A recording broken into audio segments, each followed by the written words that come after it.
Hello, boys and girls. Welcome back. Wow, how about that? Lights, camera, action, and you're in a television set.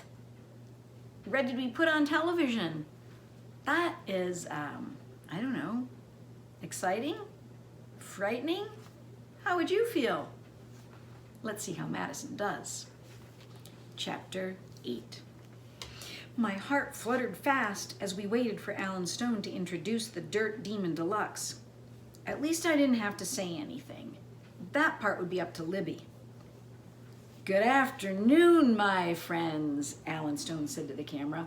I have a little story I'd like to share about our next product.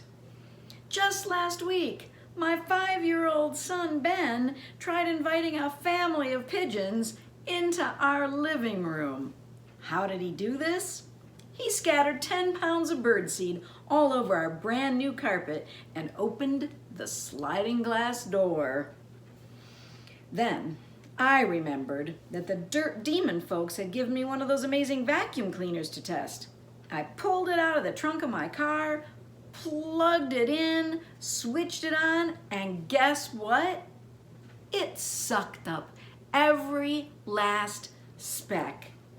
But my friends, I always say, seeing is believing. Libby has joined us today from the Dirt Demon Company, and she's going to show us what a miraculous marvel of a machine this really is. Today, we also have a special helper with us, young Madison McGee. After all, who knows how to dirty up a carpet better than a kid?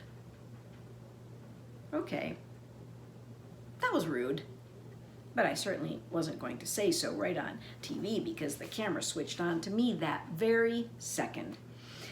My stomach was invaded by butterflies and beads of sweat popped out my forehead. What are we starting with, Libby? Birdseed. She peeped so quietly I could barely hear her. Joe, the prop guy, pointed to a bucket of birdseed. That was my cue to pick it up. Exactly 1 bucketful of birdseed, Alan Stone said. Now go for it, Madison, and give it all you've got. I took a deep breath. Here goes nothing, I thought. My hand shook as I scattered the birdseed on the carpet in front of the vacuum cleaner. How about that? She looks like she's been dirtying up carpets all her life. Alan Stone thought he was really funny, but I didn't. Libby vacuumed it up, then opened the vacuum cleaner and dumped everything it had sucked up right back in the bucket.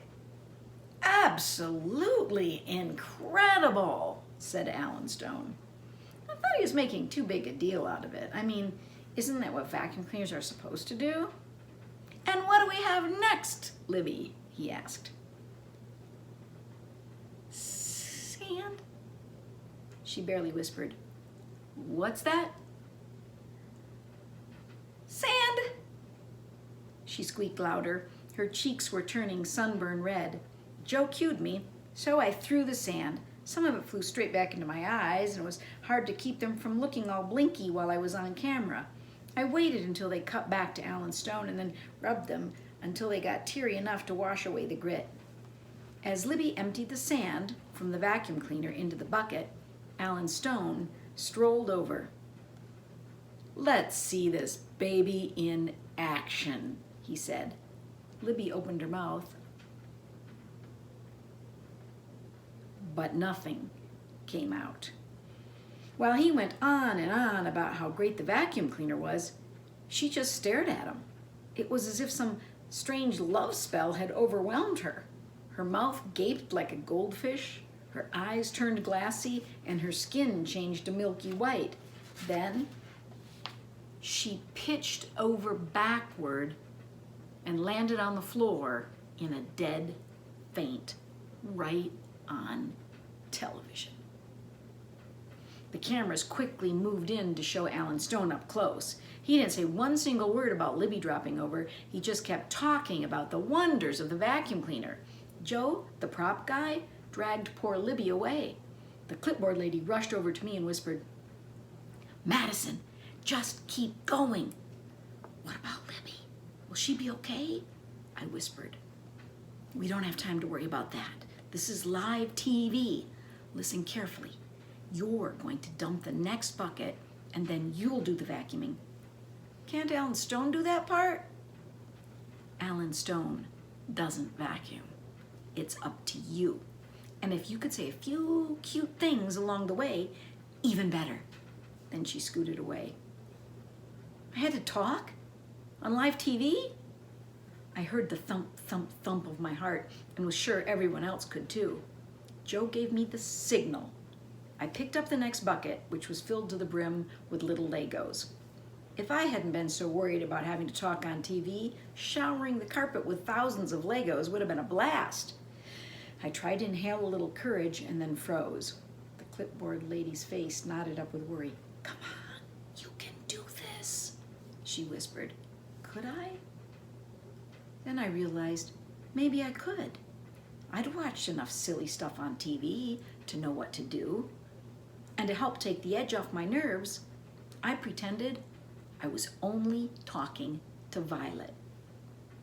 Next up, a bucket of Legos, I said, straight to the camera before I scattered them like fat pieces of colorful confetti. Phew, so far so good.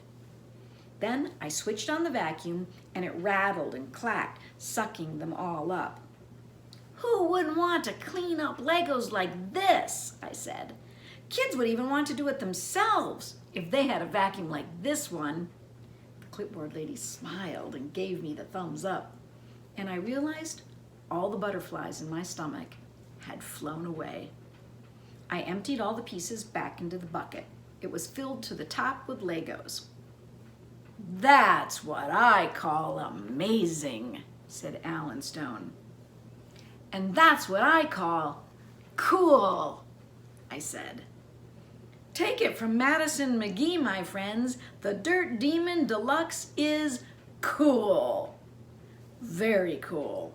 Now, who out there is ready to have something this cool in your very own house?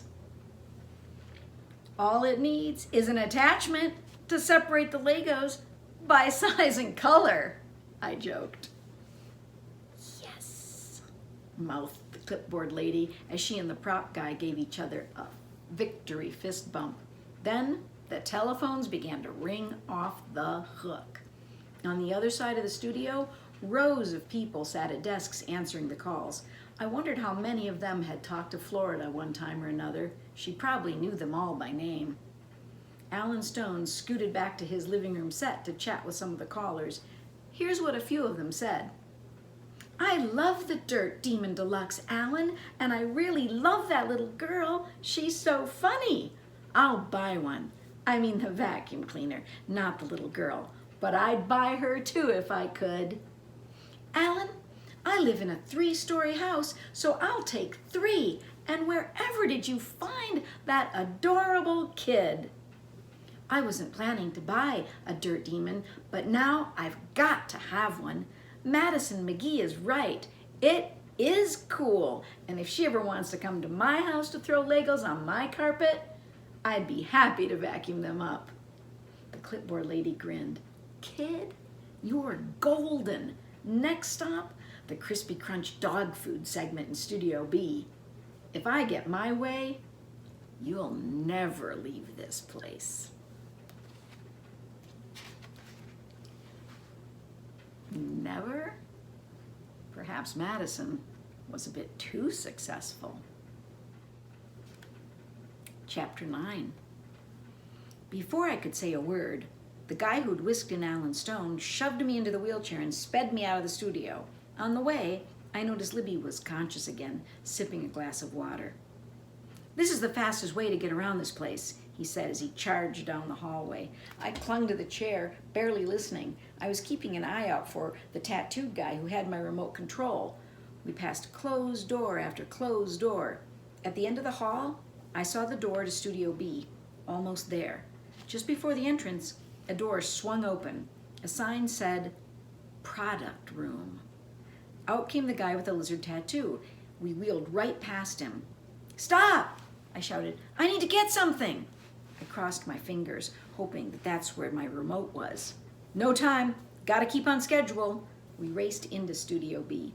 I had to figure out a way to get back to that product room. A curly-haired guy with a headset and a clipboard pulled me out of the wheelchair. "The name's Chris," he said as he shook my hand. I figured he must have had the same job in this studio as the clipboard lady had in the other one. "Here's the deal," he said.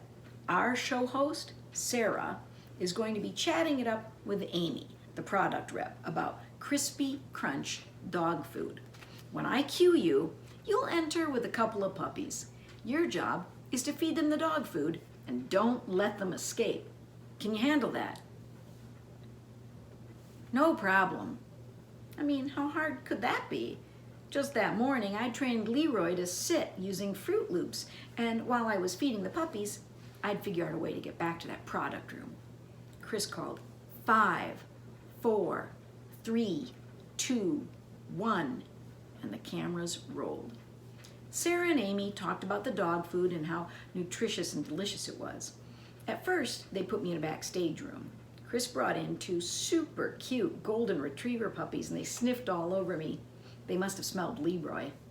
When it was time to go on, they trotted right after me onto the set. I sat on the floor next to an open bag of crispy crunch dog food, but all the puppies wanted to do was sniff me and chew on the blue flower dress. They had zero interest in eating that dog food.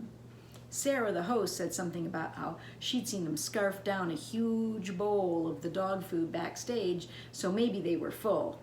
But I'm not sure she was telling the truth. Okay, then the most bizarre thing happened. Sarah said to prove that the dog food was tasty, she would eat it herself. She ripped open a bag, pulled out a handful, and stuffed it into her mouth. Crispy crunch dog food is delicious, she said as she chewed and talked with her mouth full of the stuff. It was grosser than gross. Tastes like gourmet burgers sprinkled with corn chips. Try some. She shoved the bag toward Amy. I could tell the last thing she wanted to do was eat that dog food, even though it was her product that they were selling. Go on, Sarah insisted. It's yummy. Amy took a bite. She gagged and looked like she was going to barf. Then she washed it down with a big gulp of water. Meanwhile, the puppies managed to wiggle their noses up under my dress, smelling the pockets of my shorts. I suddenly realized what they were after. The Fruit Loops. Thank goodness the cameras were on the 2 ladies devouring the dog food and not on me. I reached into my pocket and pulled out a handful of cereal I'd stashed in there when I was training Leroy. The puppies went bonkers, munching it up. The camera zoomed in on me. I hoped it didn't get close enough to see that puppies were actually eating cereal.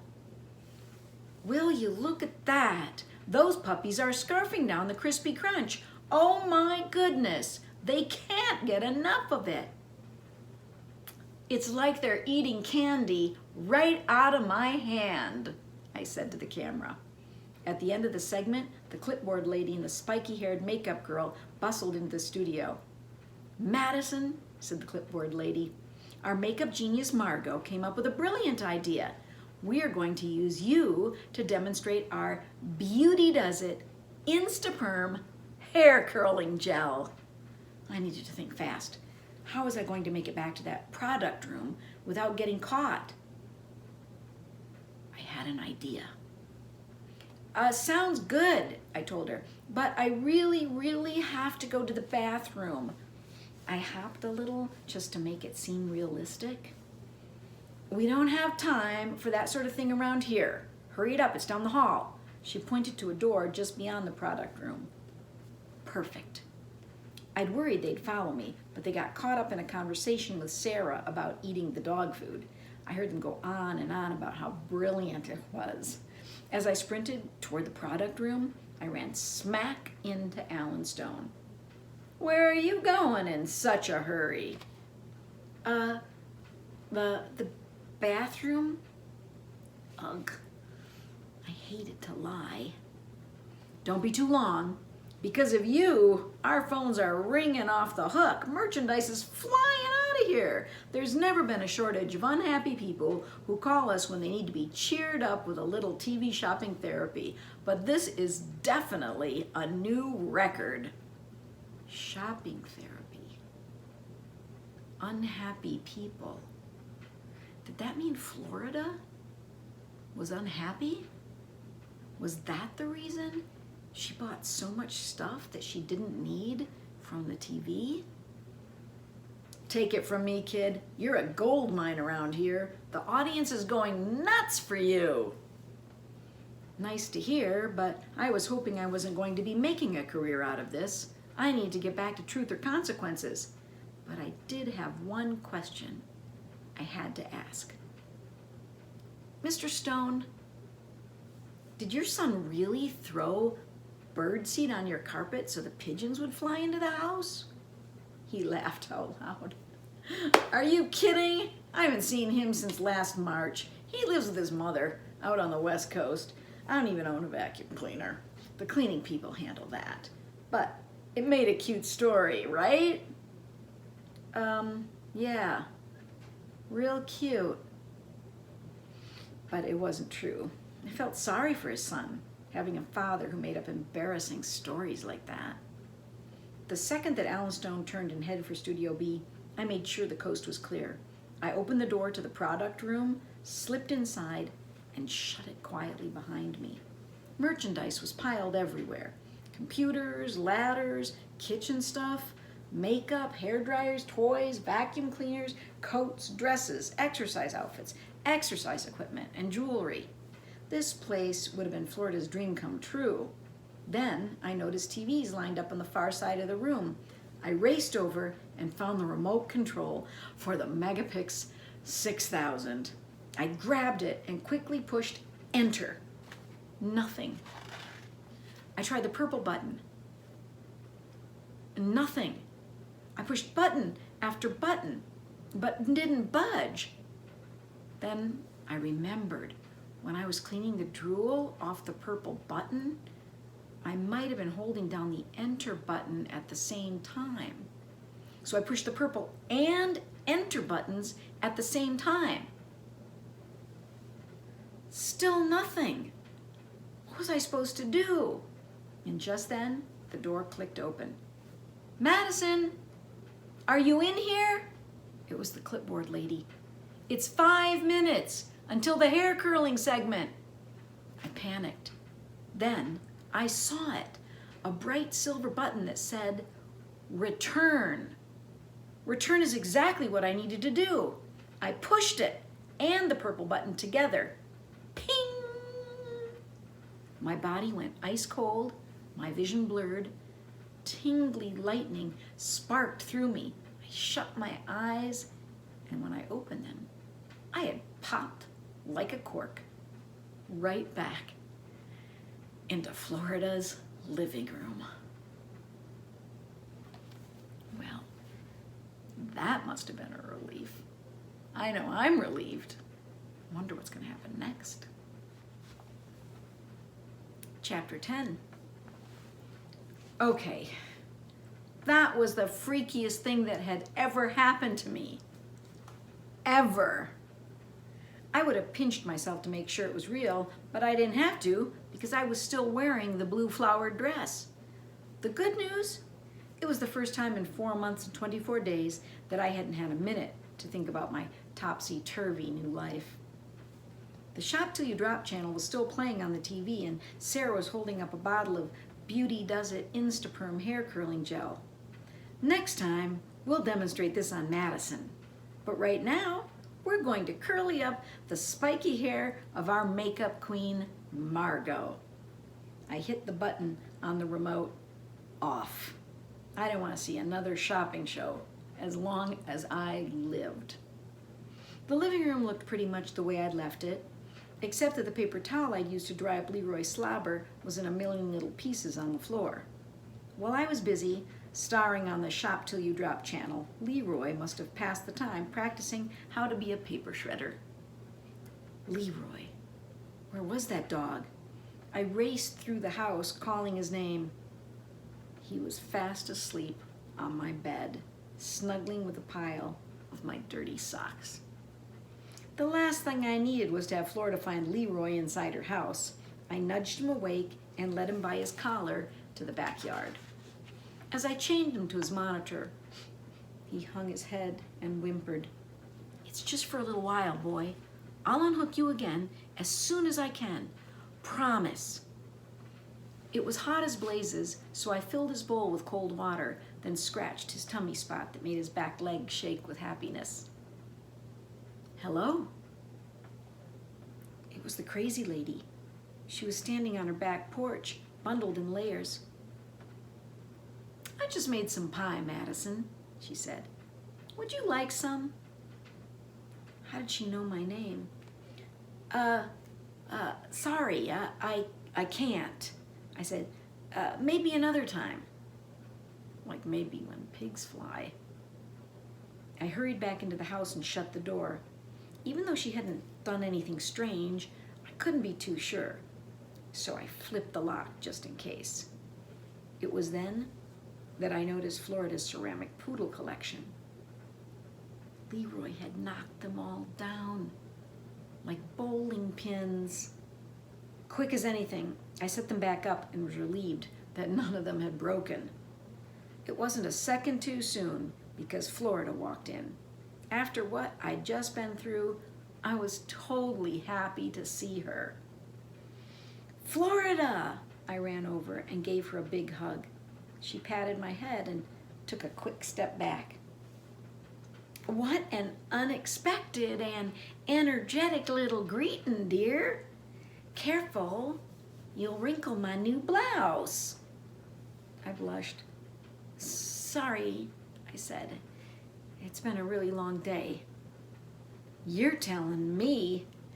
I'm sure I designed at least a dozen flower arrangements, and every last one of them was drop dead gorgeous. I do have quite the knack. What did you do today? I hope our crazy neighbor didn't bother you." Not really, but she was watching me in the backyard." Florida shook her head. "Why am I not surprised?" What was that supposed to mean? Then Florida noticed the dress. "Well, I see you've decided to dress like a lady. Honey, I do declare it makes you almost pretty." "Almost? Gee, thanks." "That gives me an inspired idea," Florida said. "Follow me. We are going on a mission." She grabbed her purse and we were out the door. A mission with Florida. Could be interesting. I'm going to make a prediction. I'm going to make a prediction that this mission has something to do with beauty. Chapter 11. "Honey, it's time for a little beautification," she said as she parked her Cadillac on Main Street. "Let's buy you something truly divine." "How about a new soccer ball?" I asked. "Why on earth would you need that?" "Your neighbor's dog popped mine." "Young lady, we're on a mission to beautify you, not to encourage you to be a tomboy." Too late. I already was a tomboy. Florida pushed open the door to the So Sweet boutique.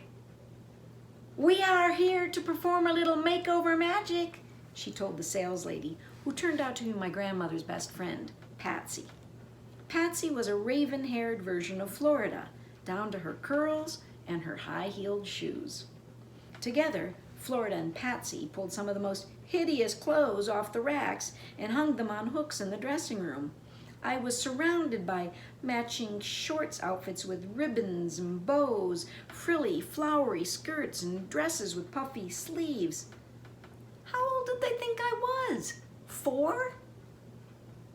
"You are going to look like a little angel in all these clothes," Without asking, Patsy pulled the blue flower dress over my head, revealing my t-shirt and soccer shorts. "Wow, this is an interesting little fashion statement," she said. Then she yanked off my t-shirt. I couldn't believe it. I was 11, for crying out loud. I could feel my cheeks blush red.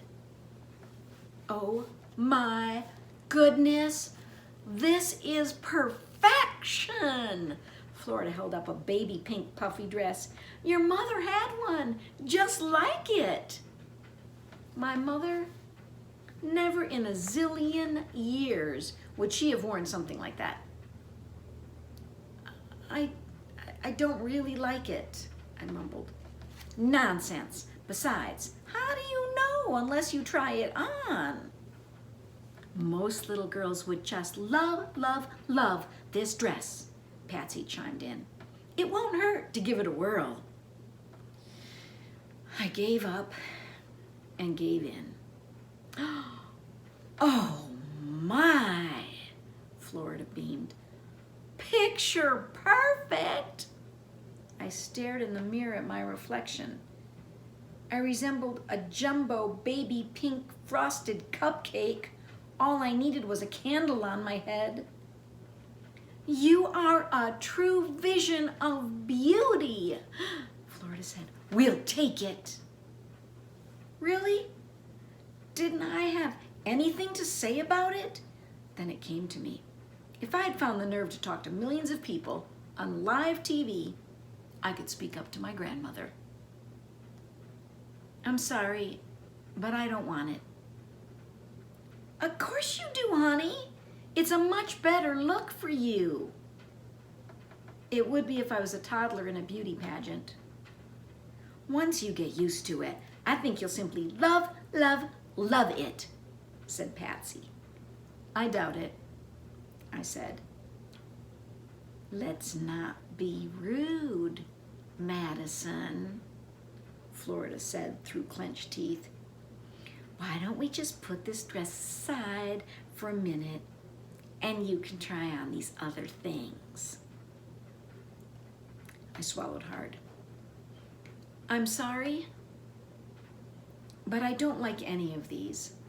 So please don't waste your money because I won't wear them. Ever."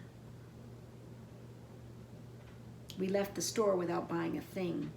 By the time we got home, Florida's eyeballs looked like they're going to shoot out of her head. "Do you know how embarrassing it is that you behaved that way in front of Patsy? Go to your room. I want you to spend your time thinking long and hard about how ungrateful you are. And for all I care, you can stay there until Christmas."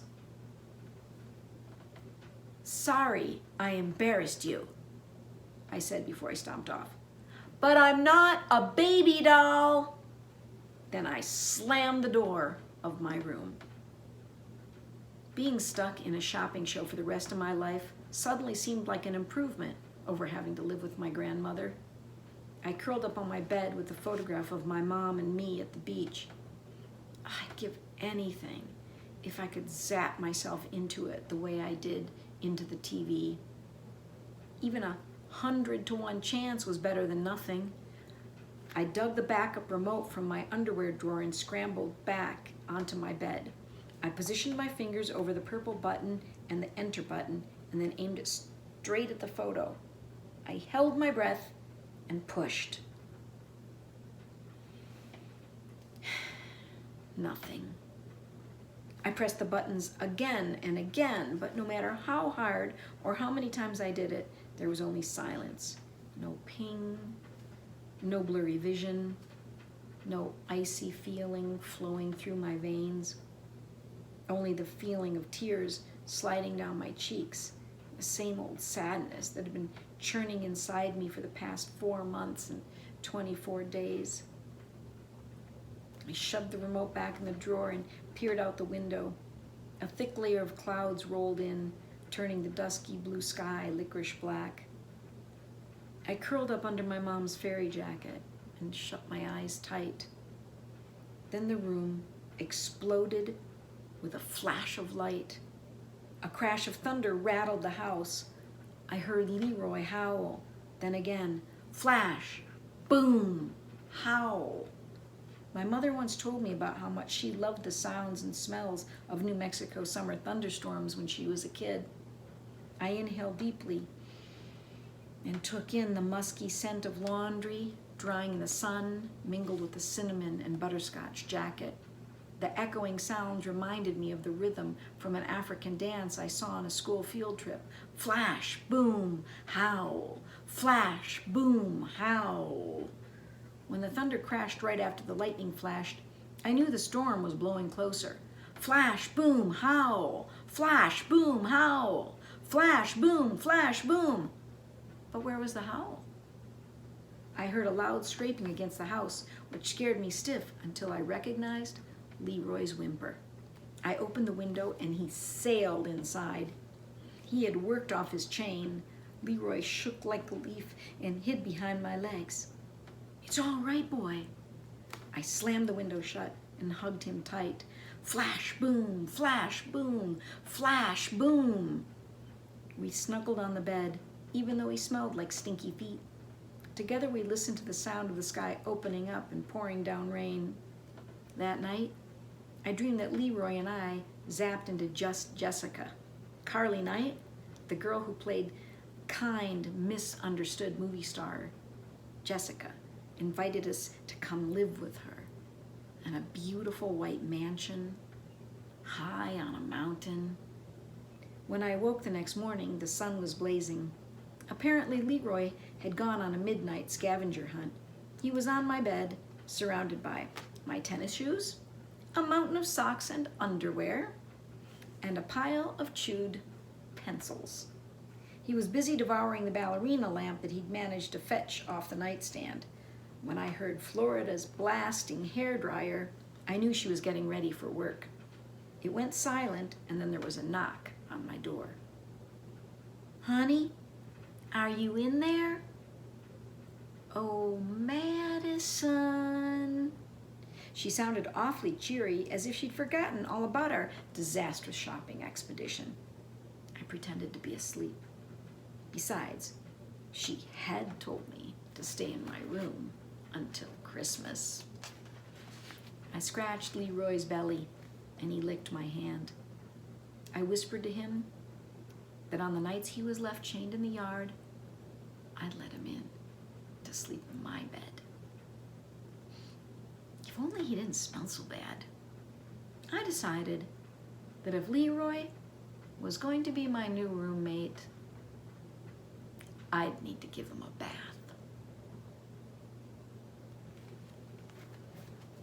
Well, I'm certainly glad that Madison has a new friend, even if he is a stinky dog. Let's see what our author friend, Lori Arnold, has to say about all the new developments in Madison's life and about her stinky new friend. Okay, so have you thought about how you would feel going into a TV show and getting to hang out with some of your favorite characters? We'll see if it's more fun for Madison than being around her grandparents, who seem to be fighting a lot.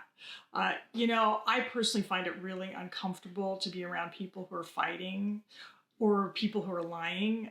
In fact, one of the reasons I picked Truth or Consequences as the setting, the location, which is a real place, by the way, is because there are people who at first don't tell the truth in this story, particularly Florida and Grandpa Jack. More often than not, if you don't tell the truth, there are usually consequences, right? And here's a really cool fact about Truth or Consequences. Their slogan is, "Hello there, we've been waiting for you," which is how I got the name for my book. And it seemed like a really great fit because throughout Madison's story, people seemed to be waiting for her. And for me, it was like a symbol of her new life that was waiting to unfold. So what do you think is going to happen on Just Jessica? Do you think it's going to be everything Madison hopes it will be? Let's find out.